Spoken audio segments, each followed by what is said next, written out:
नमस्कार, मैं हूं शुभे मिश्रा और आप देख रहे हैं न्यूज 18 स्पेशल विशेष कार्यक्रम। मोदी सरकार के गठन के बाद सबकी नजरें इस पर टिकी थी कि बिहार से जो सांसद मंत्री बने हैं उन्हें कौन सा मंत्रालय दिया जाता है, लेकिन अब मंत्रालय का भी बंटवारा कर दिया गया है और मंत्रियों ने कार्यभार भी संभाल लिया है और बिहार से जो मंत्री बने उन्हें वो मंत्रालय मिला है जिससे बिहार की तस्वीर और तकदीर दोनों ही बदल सकती है। हमारी इस खास पेशकश में आज हम यही जानेंगे कि नए मंत्री अगर चाहेंगे तो बिहार में क्या नहीं हो सकता है।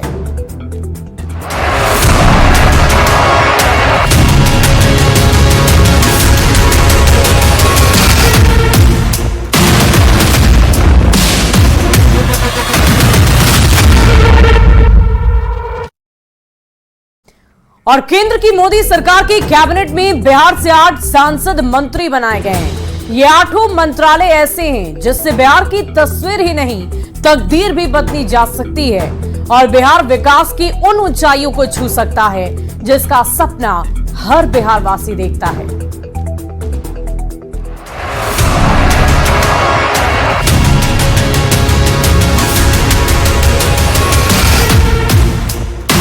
मोदी कैबिनेट में बिहार का दबदबा। मैं जीतन राम मांझी सत्यनिष्ठा से प्रतिज्ञा करता हूं कि मैं विधि द्वारा स्थापित भारत के संविधान के प्रति सच्ची श्रद्धा और निष्ठा रखूंगा। 4 कैबिनेट और 4 राज्य मंत्री। मैं गिरिराज सिंह ईश्वर की शपथ लेता हूं। मैं चिराग पासवान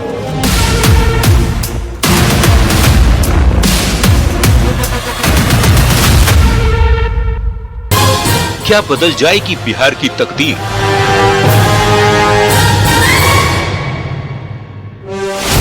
मोदी सरकार 3.0 के शपथ ग्रहण के साथ मंत्रालय का बंटवारा भी हो गया और सभी मंत्रियों ने अपना अपना कार्यभार भी संभाल लिया।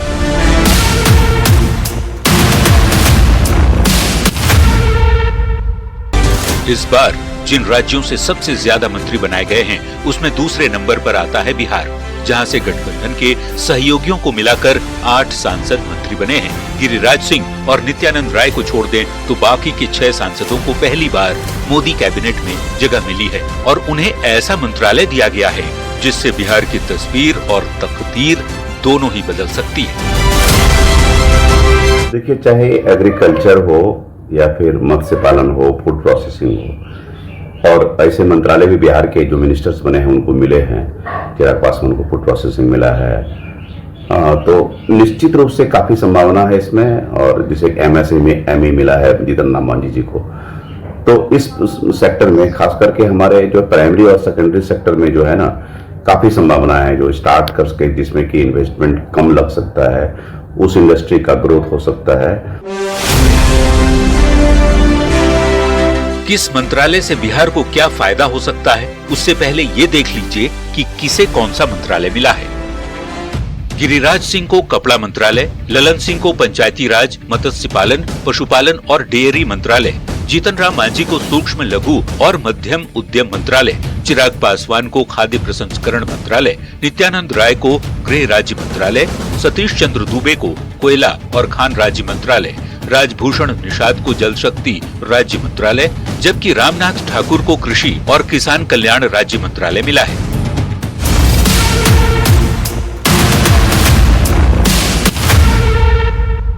ये सभी मंत्रालय ऐसे हैं जिसमें अगर सही से काम किया जाए तो बिहार और बिहार वासियों की तकदीर और तस्वीर दोनों ही बदल सकती है। दुनिया में अगर भारत सबसे ज्यादा युवा आबादी वाला देश है तो भारत में बिहार सबसे ज्यादा युवाओं की आबादी वाला राज्य है। मतलब न तो यहाँ संभावनाओं की कमी है, न ही वर्कफोर्स की कमी है। जो मंत्रालय बिहार के हिस्से में मिले हैं, अगर उसमें बेहतर तरीके से काम किया जाए तो यकीनन बिहार में बड़ा बदलाव आ सकता है। खासकर सूक्ष्म लघु और मध्यम उद्योग मंत्रालय और खाद्य प्रसंस्करण मंत्रालय, ये दोनों मंत्रालय एनडीए के घटक दलों को मिले हैं। इतने अहम मंत्रालय मिलने के साथ बिहार के लिए अच्छी बात यह है कि बिहार में इस वक्त डबल इंजन की सरकार चल रही है और मोदी सरकार के लिए बिहार का विकास हमेशा से प्राथमिकता में रहा है। यही वजह है कि केंद्र की मोदी सरकार ने पिछले 10 सालों में अलग अलग क्षेत्र में विकास के लिए भरपूर फंड जारी किया है। साथ ही इंफ्रास्ट्रक्चर को मजबूत और विकसित बिहार बनाने के लिए आगे बढ़कर काम भी किया है। तो जो मंत्रालय मिले हैं, तो ये जो मिले हैं, भले ही वो हाई प्रोफाइल मंत्रालय नहीं लग रहे हों, लेकिन बिहार जैसे राज्य का काफ़ी ग्रोथ इससे हो सकता है। खास करके बिहार में जैसे बड़ी इंडस्ट्री नहीं लगती, फूड प्रोसेसिंग में हमारी काफ़ी संभावना है। चाहे केला मखाना हो, हमारे पास इतना मक्का होता है, तो हम एरिया वाइज स्पेसिफिक हम छोटे छोटे इंडस्ट्री प्लान कर सकते हैं। फूड प्रोसेसिंग में लीची है, आम है, इवन पोटैटो है, ये सबका ग्रोथ हम बिहार में हो सकता है। जैसे हम चिप्स की बात करते हैं, तो क्यों विदेशी बाहर का चिप्स यहाँ खाएं, बिहार में क्यों होम ग्रोन चिप्स इंडस्ट्री क्यों नहीं हो सकती है। तो ये food processing, small scale industry, उसमें काफ़ी संभावना मुझे दिख रही है। देखा जाए तो बिहार में हर क्षेत्र में विकास की अपार संभावनाएं हैं, चाहे खेती हो या फिर मत्स्य पालन या फिर छोटे मध्यम उद्योग या फिर फूड प्रोसेसिंग। अगर इन क्षेत्रों में सही से काम किया जाए तो बिहार भी देश के विकसित राज्यों की सूची में शामिल हो सकता है। ये बिहार इसलिए इम्पोर्टेंट है केंद्र के लिए कि नॉट जस्ट कि डबल इंजन की सरकार चल रही है, एनडीए की गवर्नमेंट दोनों जगह केंद्र में भी है, राज्य में भी है, बल्कि एक प्राइम मिनिस्टर का बहुत पहले से लाइन है कि ईस्ट का विकास जो है, वेस्टर्न इंडिया का विकास हुआ, ईस्टर्न इंडिया का एक्सपेक्टेड डेवलपमेंट नहीं आया। तो उस लाइन से बिहार का विकास जरूरी है। 10 ईयर्स में हमने देखा है कि ठीक ठाक विकास हुआ है, खास करके इंफ्रास्ट्रक्चर सेक्टर में, रोड के सेक्टर्स में ब्रिजेज भी काफ़ी बने हैं। स्टेट गवर्नमेंट ने बनाए हैं, लेकिन सेंट्रल गवर्नमेंट के फंड बने हैं। लेकिन ओनली जो लैकिंग पार्ट है कि इंडस्ट्रियल सेक्टर में, स्मॉल इंडस्ट्री और लार्ज स्केल इंडस्ट्री में जो होना चाहिए था एक्सपेक्टेड डेवलपमेंट, वो नहीं हुआ है। लेकिन हाँ, इंफ्रास्ट्रक्चर ग्रोथ काफ़ी हुआ है लास्ट 10 ईयर्स में। प्रधानमंत्री नरेंद्र मोदी के नेतृत्व में पिछले 10 साल में बिहार के विकास के लिए जो काम किए गए हैं वो निश्चित तौर पर बेहद अच्छे हैं, इसका असर भी दिखता है। ऐसे में यदि बिहार के विकास की इसी गति को बरकरार रखना है या और तेज करना है तो केंद्र सरकार ने बिहार के सांसदों को मंत्री बनाकर जो जिम्मेदारी उनके कंधों पर डाली है उसे निष्ठा से निभाना भी होगा, क्योंकि पीएम मोदी का मूल मंत्र ही जनता के लिए विकास का काम करना है, जिस पर हर मंत्री को खरा उतरना ही होता है और इसमें पीएम मोदी भी भरपूर सहयोग करते हैं। मैं जीतन राम मांझी सत्यनिष्ठा से प्रतिज्ञा करता हूं कि मैं विधि द्वारा स्थापित भारत के संविधान के प्रति सच्ची श्रद्धा और निष्ठा रखूंगा। Bureau report, news 18। PM Modi ने चिराग पासवान और ललन सिंह को जो मंत्रालय दिया है वो बिहार के लिए वरदान साबित हो सकता है, क्योंकि इन दोनों को जो मंत्रालय मिला है उससे न सिर्फ बिहार में नई नौकरियों के दरवाजे खुलेंगे बल्कि इंफ्रास्ट्रक्चर का भी बहुत तेजी से विकास होगा। चिराग पासवान के पास विकसित बिहार बनाने का मौका,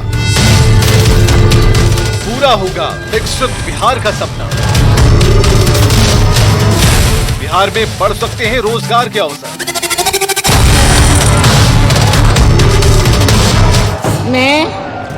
मैं चिराग पासवान ईश्वर की शपथ लेता हूं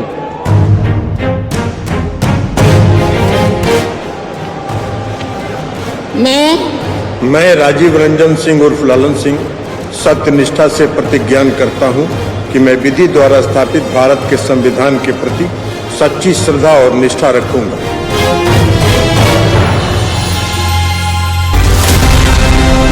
जो मंत्रालय एलजेपी के संस्थापक और पूर्व केंद्रीय मंत्री स्वर्गीय रामविलास पासवान के पास था, वही मंत्रालय पीएम मोदी ने चिराग पासवान को दिया। अब इसे संयोग कहें या फिर पीएम मोदी की रणनीति, लेकिन बिहार के हिस्से आए इस मंत्रालय की अहमियत इतनी ज्यादा है कि अगर बिहार में फूड प्रोसेसिंग के क्षेत्र में सही से काम किया गया तो बिहार की किस्मत बदल सकती है। निश्चित रूप से चिराग पासवान को जो फूड प्रोसेसिंग खाद्य प्रसंस्करण मंत्रालय की जिम्मेवारी मिली है, एक बड़ी जिम्मेवारी है। और चिराग पासवान जिस तरह से बिहार फर्स्ट बिहारी फर्स्ट जो उनका स्लोगन था, तो वो हमको लगता है कि वो उसको कहीं ना कहीं अमली जामा पहनाते हुए दिखाई पड़ेंगे, क्योंकि फूड प्रोसेसिंग के क्षेत्र में निश्चित रूप से बिहार में आम और लीची का एक बहुत बड़ा आधार है। और उसमें फूड प्रोसेसिंग जब उसका होगा, यूनिट तैयार होगा, भागलपुर, मुजफ्फरपुर और हमको जहां तक समझ में हम देख पा रहे हैं कि हाजीपुर का औद्योगिक क्षेत्र में वहां पर निश्चित रूप से चिराग पासवान के मन में यह बात होगा, क्योंकि वो पिता की विरासत संभाल रहे हैं। तो ऐसे में हाजीपुर में वह चाहेंगे कि एक कहीं भी बिहार में भागलपुर मुजफ्फरपुर में तो लगे ही लगे, हाजीपुर में भी लगे। हाजीपुर में लगे से जो पिताजी उनको जो रेलवे का डिवीजन कार्यालय और तमाम तरह की जो बात हाजीपुर की पहचान बनाई थी, वो उससे तो होगा ही होगा। और उसके साथ रोजगार भी जो मिलेगा, इससे रोजगार के अवसर मिलेंगे। चिराग पासवान के पास जो मंत्रालय है, उसी मंत्रालय का जिम्मा होता है कि कैसे खाद्य पदार्थ की प्रोसेसिंग को आसान बनाया जाए। इसे और आसान भाषा में समझ सकते हैं कि मुजफ्फरपुर के लीची और भागलपुर के आम की डिमांड न सिर्फ देश में बल्कि विदेशों में है। ऊपर से हाजीपुर के केले की डिमांड पूरे बिहार में होती है, जहां से खुद चिराग पासवान सांसद हैं। चिराग पासवान पहली बार मंत्री बने हैं। ऐसे में इस युवा मंत्री के कंधे पर फूड प्रोसेसिंग के क्षेत्र में काफी कुछ करने की जिम्मेवारी है। वैसे भी चिराग पासवान बिहार के विकास को लेकर हमेशा से मुखर रहे हैं। ऐसे में उनके मंत्री बनने से कम फूड प्रोसेसिंग के क्षेत्र में तेजी से विकास होने की उम्मीद जताई जा रही है। यानी कि चिराग पासवान के पास अवसर भी है और पावर भी, जिससे कृषि प्रधान बिहार में फूड प्रोसेसिंग और पैकेजिंग का कारखाना लगाकर लीची और आम को दुनिया भर में भेजा जा सकता है। और ऐसा करने से स्थानीय युवाओं को रोजगार भी मिलेगा। और निश्चित रूप से देखिए, एक बात और है फूड प्रोसेसिंग में कि फूड पार्क भी बनता है। यह हमको लगता है कम लोगों की जानकारी होगी। फूड पार्क में भी करोड़ों का खर्च होता है और ये बड़ा पैकेजिंग होगा। यह निश्चित रूप से फूड पार्क जब होगा बनेगा बिहार में तो देखने लायक होगा और लोग देखने भी आएंगे। उसमें पर्यटन भी, टूरिज्म भी बढ़ावा मिलेगा। बिहार की ज्यादातर आबादी गांव में रहती है, जो पूरी तरह से खेती, पशुपालन और दूध उत्पादन पर निर्भर है और इसी से होने वाले इनकम से घर चलता है। यही वजह है कि अगर इस क्षेत्र में काम किया जाए तो गांव में रहने वाली बड़ी आबादी को इससे फायदा हो सकता है। बिहार के लिए अच्छी बात यह है कि इस बार मत्स्य, पशुपालन और डेयरी मंत्री का जिम्मा जेडीयू सांसद ललन सिंह को दिया गया है। बिहार में बड़े पैमाने पर मत्स्य, पशुपालन और दूध उत्पादन किया जाता है। गांव में रहने वाली ज्यादातर आबादी इसी से जुड़ा काम करती है। इसीलिए इस क्षेत्र में बिहार में बहुत कुछ किया जा सकता है, जिससे एक बड़ी आबादी की आमदनी बढ़ेगी। बिहार में बड़े स्तर पर पशुपालन, मत्स्य पालन और डेयरी से जुड़ा काम होता है, लेकिन इसके रखरखाव के लिए ना तो कोई व्यवस्था है, ना ही उस स्तर पर इसके लिए इंफ्रास्ट्रक्चर है। ऐसे में ललन सिंह के सामने बहुत बड़ा अवसर है बिहार के ग्रामीणों के लिए कुछ करने का। इसके अलावा उनके पास पंचायती राज मंत्रालय भी है, जो इससे पहले गिरिराज सिंह के पास था। खुद पीएम मोदी कहते हैं कि जब तक गांव का विकास नहीं होगा तब तक संपन्न देश नहीं बन सकता। ऐसे में पंचायती राज मंत्री के तौर पर ललन सिंह के सामने गांव का विकास करने का भरपूर मौका है। सिंह जो राजीव रंजन सिंह उर्फ ललन सिंह जो जदयू कोटे से सहकारिता मंत्री बने हैं, तो निश्चित रूप से सहकारिता का काम, कोऑपरेटिव का काम वह जब होगा तो वो निचले स्तर पर भी अब उनके लिए निश्चित रूप से चुनौती है। यह एक बड़ी जिम्मेवारी सहकारिता है उनके पास। तो यह उस क्षेत्र में भी ललन सिंह, देखिए ललन सिंह प्रबंधन के लिए जाने जाते हैं, तो ललन सिंह कहीं ना कहीं इस क्षेत्र में बेहतर काम करके एक मिसाल कायम करने की दिशा में वह आगे बढ़ेंगे।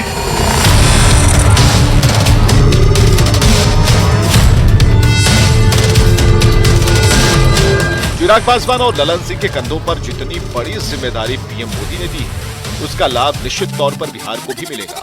और अगर इन दोनों क्षेत्रों में सही से काम हो गया तो गांव में रहने वाले एक बड़ी आबादी की न सिर्फ आमदनी बढ़ेगी, बल्कि गांव के विकास का जो सपना पीएम मोदी ने देखा है, उसके जरिए उनके 2047 के सपने को भी पूरा किया जा सकता है। Bureau report, news 18।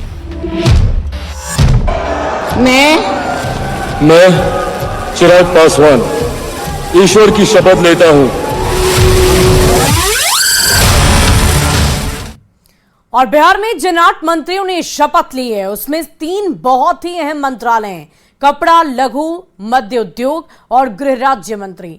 ये तीनों मंत्रालय ऐसे हैं जिसके दम पर न सिर्फ बिहार में विकास की बयार बहाई जा सकती है, बल्कि जिस पलायन का दंश बिहार बरसों से झेल रहा है उसे भी काफी हद तक रोका जा सकता है। छोटे और मध्यम उद्योग का होगा विकास। सिल्क सिटी के तौर पर फिर चमकेगा बिहार। निवेश भी बढ़ेगा और बढ़ेंगे रोजगार के अवसर।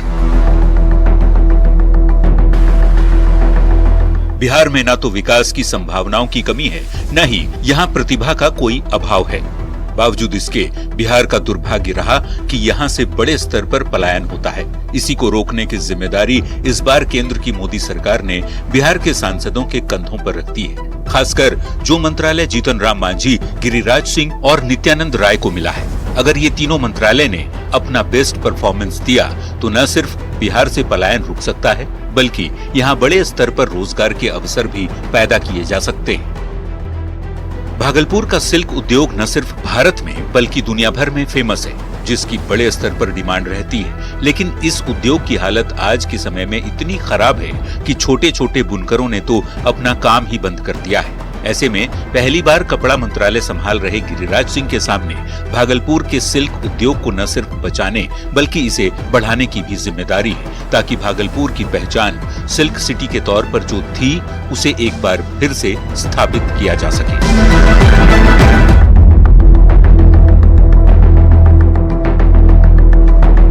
बिहार में छोटे और मध्यम उद्योग को बढ़ावा देना और उन्हें अपने कारोबार को बढ़ाने के लिए उचित फंड मिलना भी जरूरी है, क्योंकि छोटे उद्योग ही बिहार की अर्थव्यवस्था की रीढ़ होती है, जिससे लाखों लोगों को रोजगार मिलता है। ऐसे में जीतन राम मांझी, जिन्हें छोटे से मध्यम उद्योग मामलों का मंत्री बनाया गया है, उनकी जिम्मेदारी भी बढ़ जाती है। अगर छोटे उद्योगों को ही बढ़ावा दिया जाए तो इससे पूरे बिहार में न सिर्फ रोजगार के अवसर बढ़ेंगे, बल्कि बिहार के युवा बड़े स्तर पर नौकरी देने वाले भी बन सकते हैं।